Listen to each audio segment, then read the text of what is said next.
Foro de la Historia. El pasado tiene mucho que contar. Bienvenidos y bienvenidas a Foro de la Historia. Hoy estamos aquí, bueno, pues un día más en el foro para hablar acerca de, bueno, pues una novela histórica que nos ha encantado, que en este caso es El Jardín de las Vestales, un libro publicado por Jesús Maeso de la Torre, autor que, bueno, pues del que ya hemos hablado en la página web del forodeLahistoria.com y que, bueno, pues hoy tengo el placer de entrevistar para, bueno, pues para el podcast del Foro de la Historia. Hoy estamos para hablar, pues eso, de este El Jardín de las Vestales, una novela que ha salido en 2024, que nos ubica cronológicamente en, bueno, pues esos años, ese principio, ¿no?, del imperio con Augusto, y bueno, pues en diversas localizaciones como es el norte de África, Gades, Roma bueno, pues la verdad es que con unos personajes muy interesantes, ¿no? Como es, bueno, pues son el personaje principal y lo que son bueno, una de estas vestales, ¿no? Es interesante esta novela bueno, pues decir que la verdad que tenía muchísimas ganas de entrevistarte, Jesús, porque, bueno, aparte de que ya he leído varias de tus obras, como es el caso pues eso, Teodora, la Crisálida de Bizancio, libro que por cierto me encantó y que aprovecho para decirte bueno, pues que me pareció espectacular, sobre todo, me reafirmo porque justo esta semana pasada he estado en Turquía, he conocido Santa Sofía oye, pues no podía dejar de imaginarme, bueno, pues esas descripciones, ¿no?, que hacías en el libro de la ciudad y que bueno, pues que son realmente interesantes y desde luego bastante fructíferas, ¿no? Bueno, ¿qué tal? ¿Cómo estás, Jesús? Pues muy bien y una gran satisfacción de hablar contigo y más sabiendo que ya conoces alguna parte de mi obra. Y los que nos gusta tanto leer cuando visitamos las ciudades que recrean amigos nuestros escritores, pues dice, esto ya lo conozco yo, ¿no? Esto es tal cual yo lo había leído. Y Bizancio es que Estambul ahora es una ciudad tan novelesca que da gusto recrearla y narrarla, ¿verdad? Así que me alegro enormemente de estar en tu programa. Y efectivamente no es la primera vez que me acerco al mundo de Roma. Ya lo hice con el Auriga de Hispania, lo hice con Oleum recientemente, Las lágrimas de Julio César. Y Teodora, la Crisálida de Bizancio, ya pertenece más a la Nueva Roma, al Imperio Bizantino, pero esta es como tú bien decías en tu presentación, pues la Roma auténtica, la Roma imperial, con el reinado de Augusto y parte de Tiberio, y de un hecho que yo leí en una biblioteca de Roma que me quedé perplejo. O sea, leo un texto de Plinio el Joven, absolutamente desconocido, insólito, yo diría que fascinante y sorprendente, de un chico joven que en tiempos de Augusto, en el siglo I, era un lector empedernido, cosa rarísima. Era muy rara porque no existía el lector individual, pero este chico es que era hijo de un librero y tenía acceso a todos los libros de aquel momento en griego y en latín, y le dice al padre que quiere conocer al ídolo de las multitudes en Roma, multitudes literarias, que no era sino Tito Livio. Claro, el padre, esto es histórico, absolutamente histórico, le negó la primera ida a Roma y cuando ya fue un poco mayor, pues se dirigió a la capital del imperio para conocer a su amigo Tito Livio. Bueno, a su amigo no, a su ídolo Tito Livio. Dice la historia, dice Plinio, cuando le cuenta a su amigo Nepote, y dice que estuvo en Roma, que vio en el foro a Tito Livio, le dio un abrazo. Tito Livio se quedó absolutamente aturdido viendo aquello, porque era absolutamente desconocida su actitud, y el chico se volvió a Gades. Es cuanto sabemos. Claro, si yo hubiera recreado esta novela solamente con esos mimbres, la novela hubiera sido muy pequeña.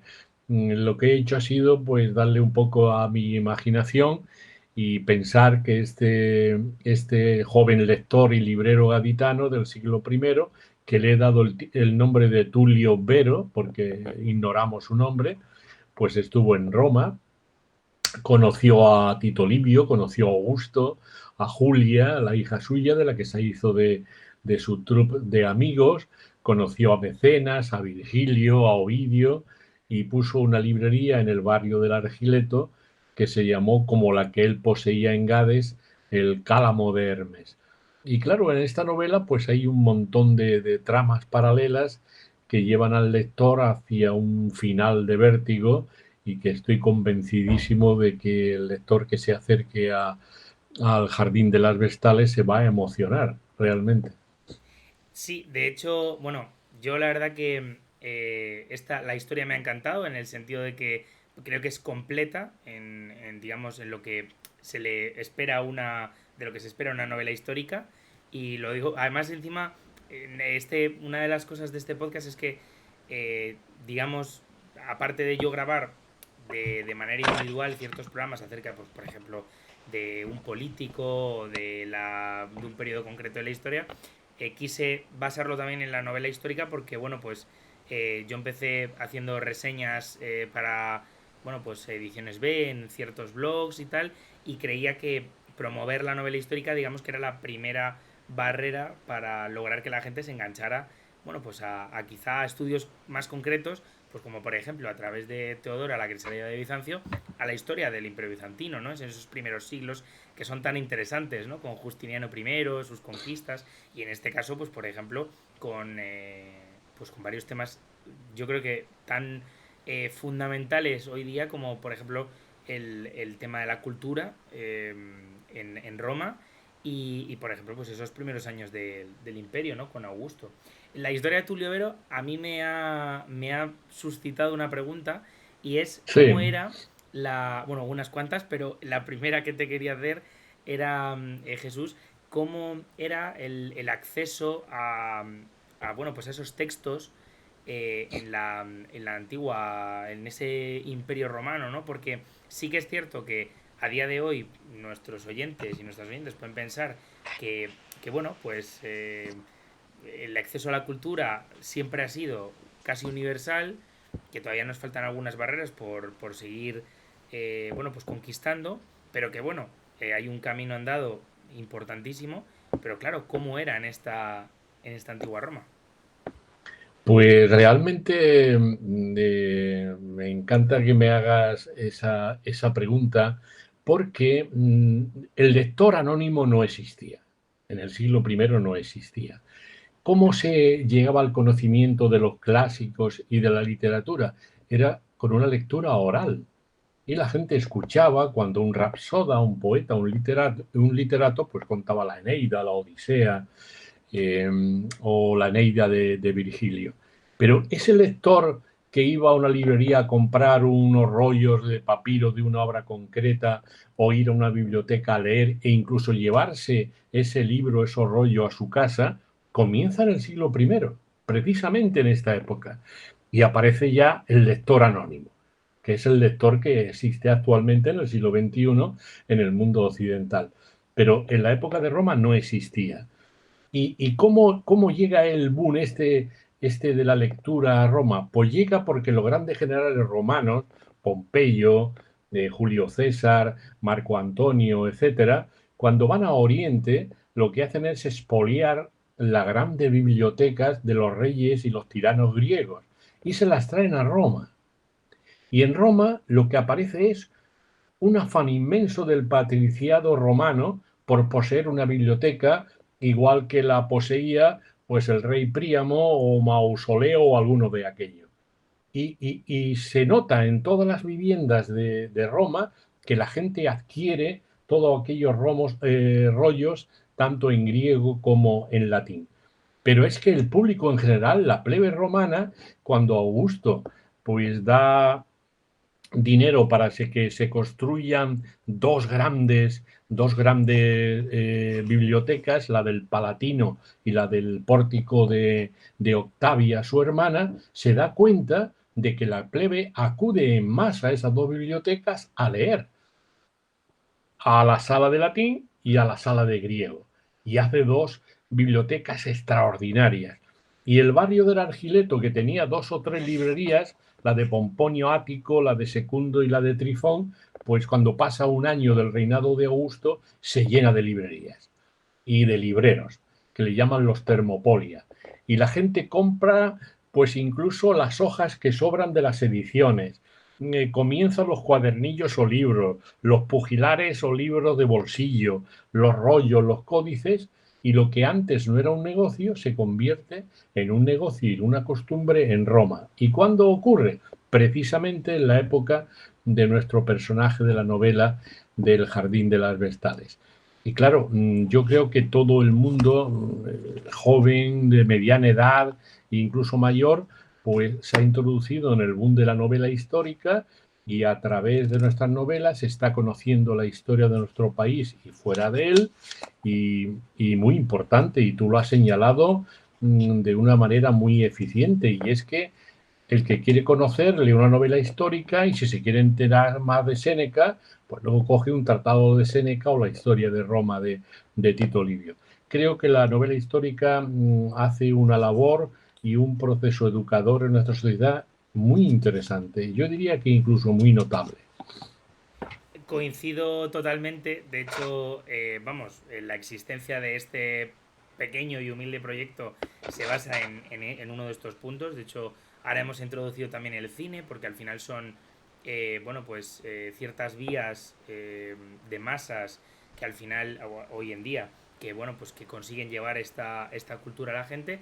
Y bueno, pues la verdad es que concretamente esta novela me ha llamado la atención porque al final habla de un librero. Y oye, qué más interesante para un podcast que al final habla sobre novela histórica que hablar sobre una novela cuyo personaje es un librero.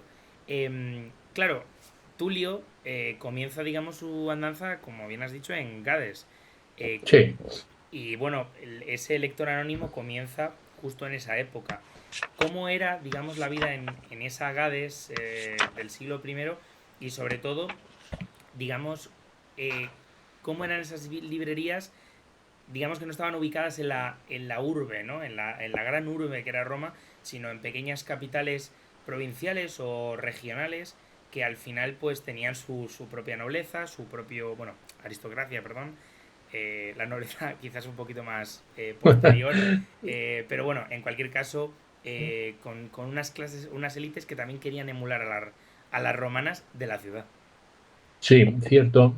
Da la casualidad que Gades, o la Urbs Julia Gaditana, era una de las 4 o 5 ciudades más importantes del imperio, juntamente con Corinto, Atenas, Alejandría, y para de contar. Y en Hispania, pues eran Tarraco y Gades. Gades era una colonia que era de una ciudad federada, hasta el punto de que si un gaditano iba a Roma, y se acercaba al Coliseo o al hipódromo, pues había un banco nada más que para los aliados gaditanos. Y hoy todavía se conserva ese banco y está tallado en el mármol Gaditanorum, que quiere decir para los gaditanos. Y podían entrar gratis a todos los espectáculos de Roma porque era una ciudad federada. Lo había conseguido Julio César con 2 prohombres de la ciudad de Gades que fueron de la familia Balbo, Lucio Cornelio Balbo y Lucio Cornelio Balbo el menor, que tuvieron una importancia extraordinaria en la época de la República y en el primer imperio, porque fueron amigos de la familia Julia y fueron los primeros cónsules extranjeros, o sea, no nacidos en Roma, que lo fueron. Y ser cónsul en Roma es como ser presidente de los Estados Unidos hoy, ¿no? Y se le ofreció el triunfo en la ciudad de Roma a Balbo el Menor. Quiero decir que Roma y Gades mantenían una amistad insoslayable, una amistad profundísima, y era una ciudad muy considerada dentro del imperio. Y como tú muy bien dices, las élites gaditanas de la Bética y las hispanas en general lo que querían era parecerse a los patriciados romanos en todas sus costumbres, y entre otras era la de tener una espléndida biblioteca, y se las proporcionaban precisamente personajes como el mío, como Tulio Vero o su padre Ulpio Vero, que tenían una gran librería en Gades. Además, Tulio tiene bueno, tiene un destino que no vamos a desvelar porque queremos que la gente lea la novela. Un destino que va, bueno, le lleva al norte de África, a esas campañas, a un escenario, bueno, pues bastante convulso, ¿no? Desde un punto de vista militar, con unas, digamos, participan en unas acciones militares, bueno, pues que importantes, ¿no? En ese momento, que le llevan, digamos, a tener ese un prestigio.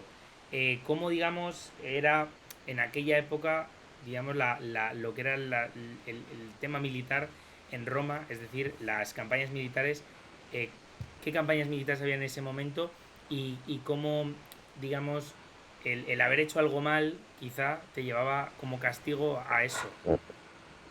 Sí, la verdad es que cuando se narra la novela, el siglo primero, ya se ha conseguido la paz de Augusto, lo que quiere decir que el mundo romano no está inmerso en ninguna guerra, a no ser que sea la defensa de las fronteras. Pero claro, yo en mi imaginación quise creer que mi personaje, al haber incurrido en un acto, podríamos decir, blasfemo, porque rompió la sacralidad del templo de Venus Astarte, no decimos por qué, que el lector lo vea en la novela, pues enviado a la Cuarta Legión, la Hispania, al norte de África, a la Mauritania Tingitania. Y allí lo que nuestro personaje va a conseguir es quizá el máximo galardón que se podía dar a un legionario romano, que era la corona cívica. La corona cívica solamente se podía dar no porque mataras a muchos enemigos, no, sino porque defendieras y salvaras la vida de los tuyos. Era curioso ese del mundo romano y la tenía muy poca gente, entre ellos Julio César. Y eso daba lugar a que luego en la misma Roma pudiera acceder a ser senador de Roma. Para ser senador de Roma tenía que ser un patricio o un caballero, un equite. Él era un equite, pero no tenía dinero suficiente. Pero al alcanzar la corona cívica, que era como aquí en España la laureada de San Fernando, o en Estados Unidos el lazo púrpura, pues le da opción para ser senador de Roma, que lo consigue en la mitad de su vida. Y claro, eso le da opción para volver a Roma a buscar a su autor preferido y sobre todo conocer a una vestal de la cual se había enamorado de joven porque estaba en el exilio de Gades y bueno, y luego toda la vida que llevan los dos en Roma es verdaderamente fascinadora porque llega a conocer a Augusto, a Mecenas, a Horacio, a Virgilio y eso al lector de novela histórica le va a encantar porque vamos a relacionar la vida de esos imponentes personajes, pero dentro de un núcleo que yo sé que me va a preguntar, que es el testamento de Marco Antonio. Esa es la clave de la novela. Siguiendo un poco con las cuestiones relevantes dentro de la novela, la religiosidad es absolutamente fundamental, Sí, ¿no? Para la cimentación de la propia novela. ¿Cómo era, y aquí en esto pregunto un poco, cómo era la cultura religiosa en Roma en torno a estas vestales y sobre todo, eh, qué hacía Roma cuando conquistaba nuevos territorios en torno a la religiosidad de esos pueblos para intentar asimilarlos? sí.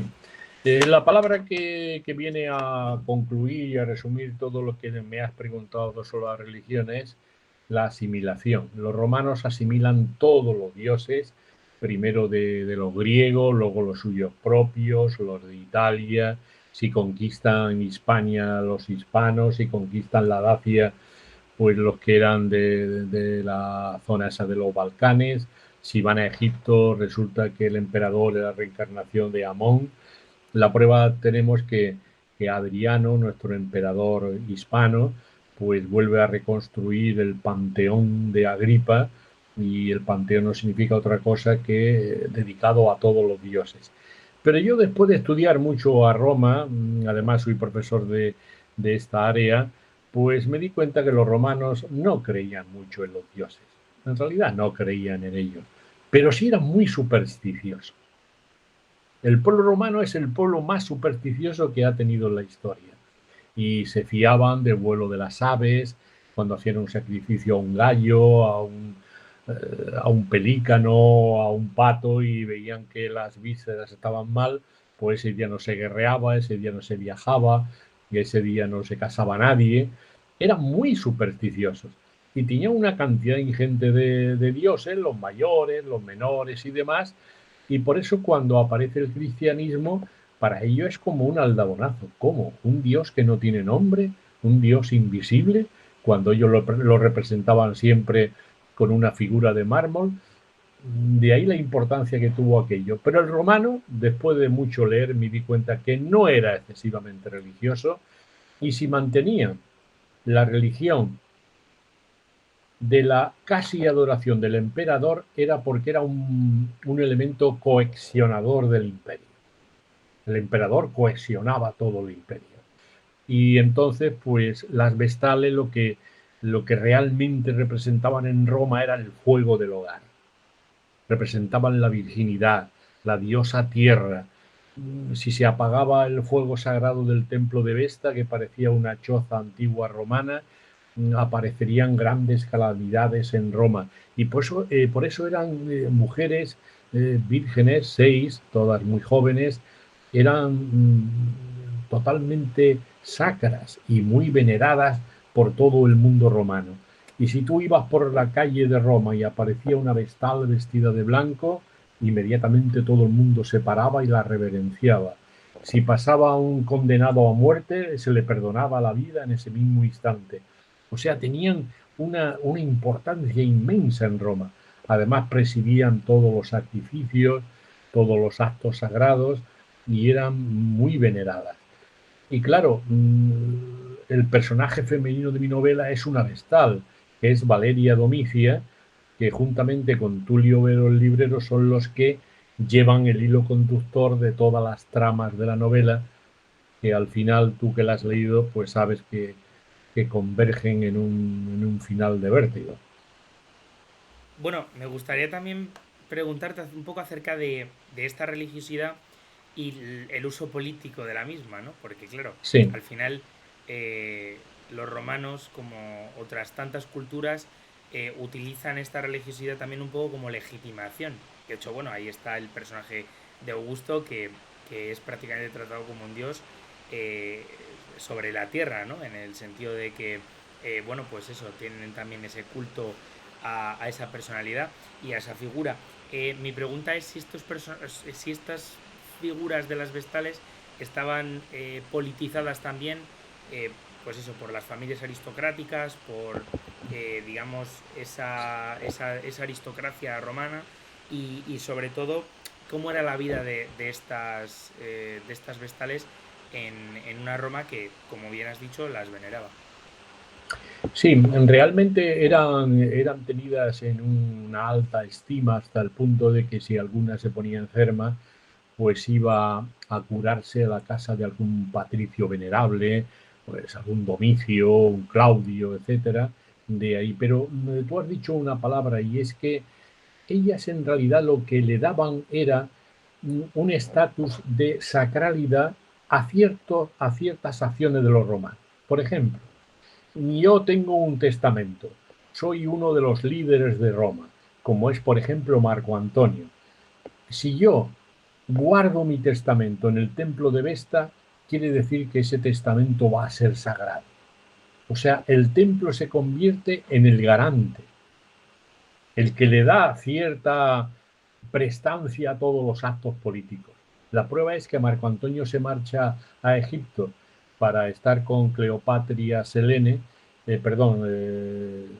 Cleopatra XIV Ptolemaica, y deja el testamento en el templo de Vesta. Y ese testamento allí oculto en una sala que se llamaba el Palladium, que era una de las salas más sagradas de Roma, allí no podía entrar nadie. Con lo cual su testamento quedaba totalmente protegido por las vestales. Si él lo dejaba en el despacho de un abogado, y en Roma había muchísimos, o en una basílica, eso no estaba protegido. Pero en el templo de las vestales sí. ¿Y qué fue lo que hizo Augusto?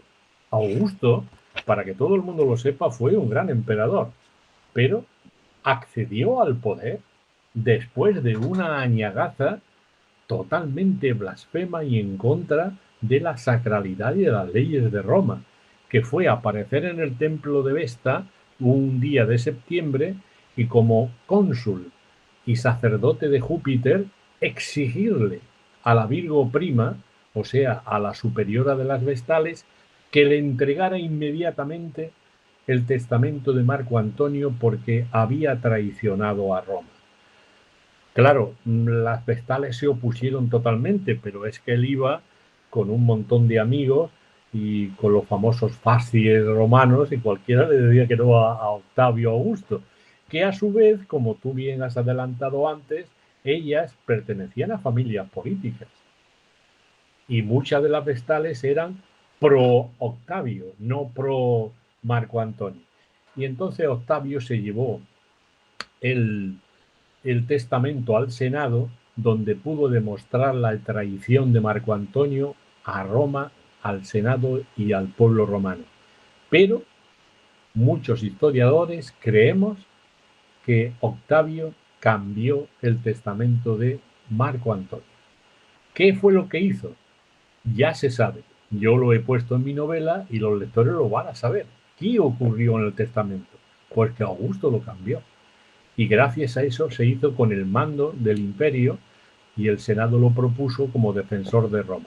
Por eso esa novela tiene, aparte de conocer a las Vestales, el mundo de los libreros, de los lectores, de las legiones romanas, pues tiene este acontecimiento histórico que es realmente sugestivo y fascinador. Sí, porque al final no deja de ser el inicio de una nueva era eh, diferente y desde Sí, luego radicalmente diferente, voy a atreverme a decir esto, a radical, la radical. época de la República y desde luego pues, bueno, pues una época también de expansión, porque claro, el Imperio Romano se sigue expandiendo y bueno, Hispania es uno Sí.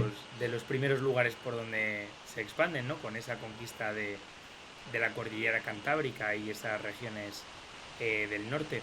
Y bueno, por último me gustaría, pues nada, decir que la verdad invito a leer este libro del Jardín de las Vestales. Os animo a leer la historia de Tulio porque es un personaje realmente completo, interesante y pues desde luego que yo creo que tiene un recorrido también humano importante porque pasa de ser un niño, al igual que le pasa a nuestro personaje femenino, pasa de ser un niño a insertarse en la vida de una manera quizá un poco abrupta en ambos casos, pero que desde luego pues invita a la reflexión. Y bueno, por último me gustaría preguntarte, Jesús, ¿qué proyectos tienes en mente? Porque viendo que la verdad a nivel de escritura, ya te lo he dicho antes, es prolífica la cantidad de libros que tienes y de novelas, bueno, pues ¿qué proyectos tienes ahora, si es que los hubiera? Sí, los hay. Bueno, yo ya sabéis que hace unos años comencé una serie de libros sobre un hecho muy desconocido de la historia de España en América, que fue la historia de los dragones de Cuera, ese ejército ecuestre que defendía el territorio de Estados Unidos desde Nueva Orleans a San Francisco, más de 4.000 kilómetros de línea de frontera, directamente luchando contra los comanches, los yumas, los apaches, etcétera. Comencé con Comanche, que fue una novela que tuvo gran aceptación de público y crítica.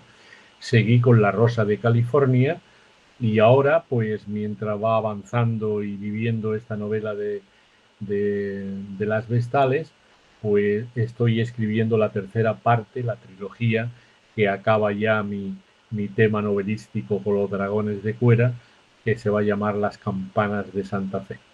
En eso estamos, querido Javier. Bueno, pues Jesús, la verdad que te deseo todos los éxitos. Decirte, por supuesto, que el Foro de la Historia, en tanto en cuanto nos dedicamos también a la novela, es tu casa. Siempre lo Muchas digo, gracias. que creo que es un espacio donde vale la pena, bueno, pues comentar estas novelas y sobre todo llevarnos a lugares tan recónditos como es ese Estados Unidos de esos siglos donde, bueno, pues Estados Unidos no existía, sino que era una parte de ese territorio, era parte del Imperio Español que Mm. también, oye, pues conviene recordarlo y conviene difundirlo. Y nada, por otra parte, pues eso, darte las gracias. Dejaremos el link en la descripción para que podáis adquirir el libro y para que, bueno, pues nos dejéis un comentario a quien lo haya leído sobre la novela. Y pues eso, nuevamente darte las gracias, Jesús. Las gracias te las devuelvo yo, muy agradecido por incluirme en tu programa, del cual pues soy devoto y escucho muchos de ellos. Y te digo que suelo dormirme muchos días escuchando esos podcasts porque me encantan los temas que tocáis. Y agradecidísimo siempre. Pues agradecidos nosotros también y pues nos vemos el próximo domingo con el próximo podcast. Muchísimas gracias y un saludo. Chao. Si te ha gustado este podcast, puedes darle 5 estrellas en Spotify. Por otra parte, si lo ves desde iVoox o desde YouTube, puedes darle un buen like. Asimismo, nos puedes seguir en redes sociales para ver los artículos que vamos publicando en forodelahistoria.com. Recuerda que tu apoyo es fundamental para este podcast y para, bueno, pues las personas que lo componemos. Muchísimas gracias y nos vemos la semana que viene. Chao.